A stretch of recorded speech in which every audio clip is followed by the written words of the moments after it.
नमस्कार, मैं हूं प्रशांत और इस हफ्ते मैं बात करूंगा इस शुक्रवार रिलीज हुई फिल्म 1920 लंदन की।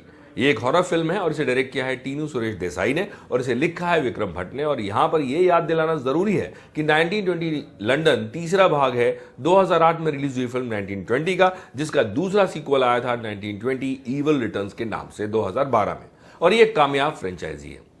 अब बात इस फिल्म की तीसरी किस्त यानी 1920 लंदन की, जिसे मुख्य भूमिकाओं में है शर्मन जोशी, मीरा चोपड़ा, विशाल कंवल और सुरेंद्र पाल। संगीत दिया है फिल्म में शारिद तोशी ने और बैकग्राउंड स्कोर है अमर मोहल्ले का। इस फिल्म के लिए मैं पहली बात तो यह कहना चाहूंगा कि इसका मैंने सुबह 10 बजे का शो देखा और सिनेमा हॉल करीब 30% भरा हुआ। हैरानी तो हुई ही थी और मैं सोच रहा था कि इतने लोग, वो भी सुबह सुबह एक शो में एक हॉरर फिल्म देखने के लिए, और वो भी तब जब उसमें ज्यादा बड़े स्टार्स नहीं है। शायद ये फिल्म के टाइटल 1920 का जादू था, जिसके पहले ही 2 कामयाब सीक्वल आ चुके हैं। खैर, ये तो बात रही दर्शकों की। अब मैं फिल्म के बारे में अपनी राय पर आता हूं, जिसमें सबसे पहले कर देते हैं खामियों की बात।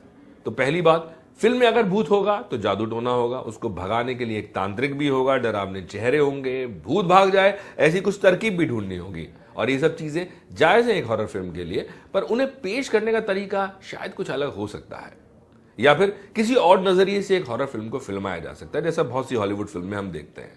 या फिर पहले से ज्यादा थ्रिल है फिल्म में, या आपको वो डरा पाने में कामयाब है या नहीं। ऐसी चीजें, ऐसे सवाल आपके दिमाग में होते हैं जब आप एक फिल्म, हॉरर फिल्म देखने जाते हैं। और मेरे ख्याल से हम हर बार इसी उम्मीद में कोई भी हॉरर फिल्म देखने के लिए चले जाते हैं कि शायद पहले से कुछ बेहतर होगा, और जब हमारी उम्मीदों पर पानी फिरता है तो हम कहते हैं मजा नहीं आया। और ऐसा ही होता है 1920 लंदन में।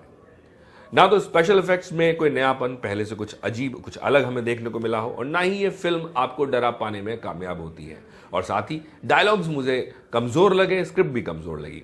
इसके अलावा डायरेक्टर ने कई जगह कंटिन्यूटी यानी कि फिल्म के किरदारों के लुक में एक समानता पर ध्यान नहीं दिया।